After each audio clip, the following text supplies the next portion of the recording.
March 14th, 2025, 0900 hours. A closed administrative hearing room at Joint Base Lewis McChord. Colonel Richard Harmon sits 2 chairs to my left, arms crossed, wearing a uniform covered in ribbons he may have never legally earned. He is staring at the discharge packet in front of him. My discharge packet. The one I processed myself because the personnel office was too understaffed to assign anyone else. He does not know what else I found while I was in there. What the room does not see yet is the single certified document sitting in my briefcase. 1 page, unsigned. The promotion scroll that was supposed to make him a colonel 4 years ago. The Secretary of Defense never signed it. Every order he has given since that day is legally void, including the one that is supposed to end my career in the next 20 minutes. I spent 6 years as a personnel clerk in this command. I know how to read a file. I know what a valid promotion looks like. And I know exactly how much Colonel Harmon has been paid for a rank he never legally held. The board president asks if I have any statement before they proceed. I reach into my briefcase and pull out the scroll. I set it on the table. I do not say anything yet. I let them see it first. How did I force the truth through a system that was built to protect the wrong side? That is the whole case. I joined the Army in 2017. I wanted structure. I wanted something that worked on rules instead of favors. I scored high on the clerical exams and was assigned to personnel administration at Fort Campbell. 2 years later, I transferred to Joint Base Lewis McChord and was placed in the Command Support Office under Lieutenant Colonel Richard Harmon. He had just been selected for promotion to colonel. The ceremony happened 3 months after I arrived. I was not involved in processing the scroll. That was handled by a senior clerk who retired 6 months later. Harmon pinned on his eagles in front of the whole battalion. There were photos, a speech, a reception in the officers' club. His wife and 2 adult sons were there. Everyone treated it like it was already done. And in most systems, that is enough. The database updated, his pay changed, his authority expanded. He became the battalion commander. I worked directly under him for 3 years. He was demanding but not cruel. He expected precision, and I gave it to him. I had no reason to question his rank. No one did. Then in late 2023, his oldest son applied for a contractor position with our logistics office. The job required command approval. Harmon signed it. 6 months later, his younger son was hired as a civilian analyst in our intelligence section, also approved by Harmon. Both hires were legal on paper.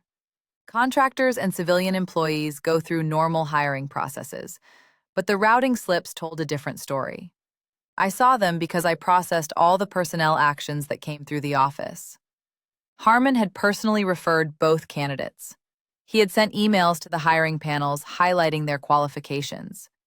He had instructed his deputy to make sure both applications reached the top of the stack. It was not illegal to refer them, but it was illegal to use command influence to ensure they were selected. And that is exactly what the paper trail showed. I did not report it immediately. I wanted to be sure. I pulled the contract files and cross-referenced them with the referral notes. I found 4 separate emails where Harmon told staff members to prioritize his sons. One of them was dated 2 days before the hiring panel convened. I printed everything. I kept copies at home. Then I went to the Inspector General. I filed a formal complaint on January 9th, 2024. I included the emails, the routing slips, and the contract authorizations. The IG opened an investigation. Harmon was questioned. He denied any improper influence. He said his sons were the most qualified candidates and that his recommendations were based on merit. The IG could not prove intent. The investigation was closed with a notation that commanders should avoid even the appearance of favoritism in the future. Harmon was cleared. 2 weeks later, my performance evaluation dropped from outstanding to needs improvement. My supervisor, a major who reported directly to Harmon, cited missed deadlines and procedural errors. I had never missed a deadline. I had never been counseled for errors. I requested a meeting. The major told me my recent attitude had created friction in the office. He said I needed to focus on my duties instead of other people's business. I knew what was happening. I kept my head down and continued working, but the pressure kept building.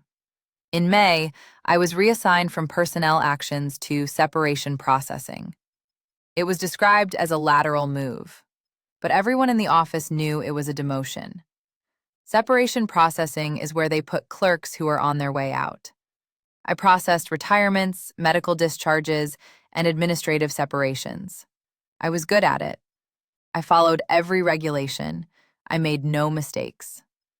In November 2024, I was called into Harmon's office. He told me my performance had not improved. He said the command had lost confidence in my ability to serve. He was recommending me for administrative discharge based on unsatisfactory performance. I asked for specifics. He handed me a document listing 6 incidents. 3 of them were things I had never done. 2 were minor discrepancies that had been resolved months earlier.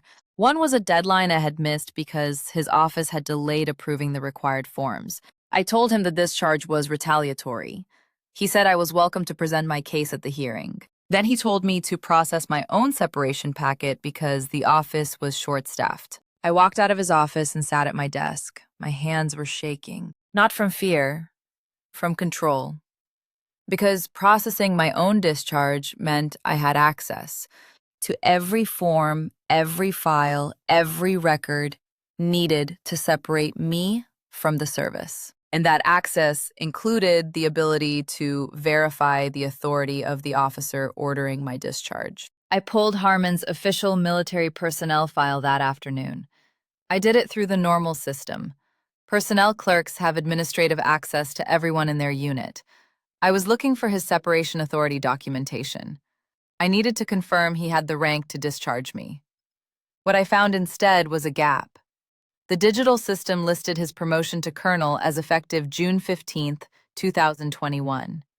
But when I opened the scanned documents, there was no signed appointment scroll. There was a nomination letter from the president. There was a Senate confirmation record. But the final signature from the Secretary of Defense was missing. I thought it was a scanning error. I requested the physical file from the archives. It took 2 weeks. When it arrived, I went through it page by page. The scroll was there. It had the president's seal. It had the Senate confirmation stamp. But the signature line at the bottom, where the Secretary of Defense was supposed to sign, was blank.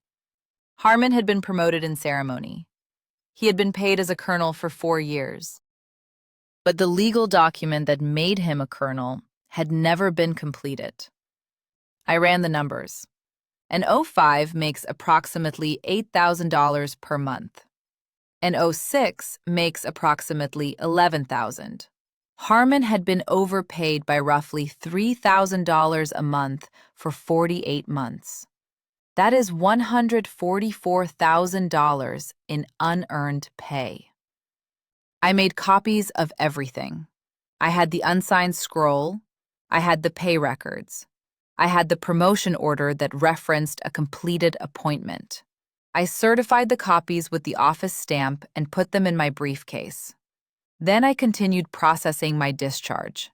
I filled out the forms. I scheduled the hearing. I notified the board.